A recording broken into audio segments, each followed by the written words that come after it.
ഒരു പൂ ചോദിച്ചപ്പോ പൂക്കാലം തന്നു എന്നൊക്കെ നമ്മൾ പറയില്ലേ? അതുപോലെയാണ് ട്ടോ നമ്മളെ കുമ്പളത്തിന്റെ അവസ്ഥ.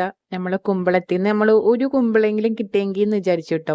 അത് നമുക്കിന്നിപ്പോ കുറേ കുമ്പളായിട്ടാ നമുക്ക് കിട്ടിയോണ്ടിരിക്കണെ. അപ്പൊ ആദ്യത്തെ കുമ്പളം നമുക്ക് നല്ല രീതിയിൽ കിട്ടിയിട്ടില്ല. പക്ഷെ ഇപ്രാവശ്യം നമ്മള് കറക്റ്റ് ടൈമിലാണ് ട്ടോ അതിന്റെ വിളവെടുപ്പ് നടത്തണത്. അപ്പൊ 3 കുമ്പളാണ് പാകായിട്ടുള്ളത്. അപ്പൊ നമുക്ക് ആദ്യം ഇവനെ മാത്രം ഒന്ന് പറിച്ചെടുക്കാം ട്ടോ.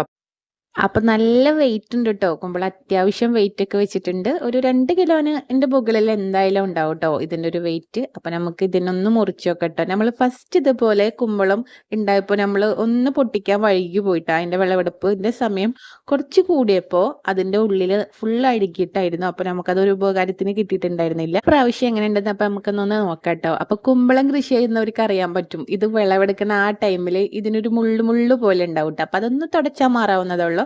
ഇനി നമുക്കതൊന്ന് തുറന്നു നോക്കാട്ടോ ഇതിന്റെ ഉള്ളിലത്തെ അവസ്ഥ എന്താന്ന്. അപ്പൊ കുഴപ്പമൊന്നുമില്ല.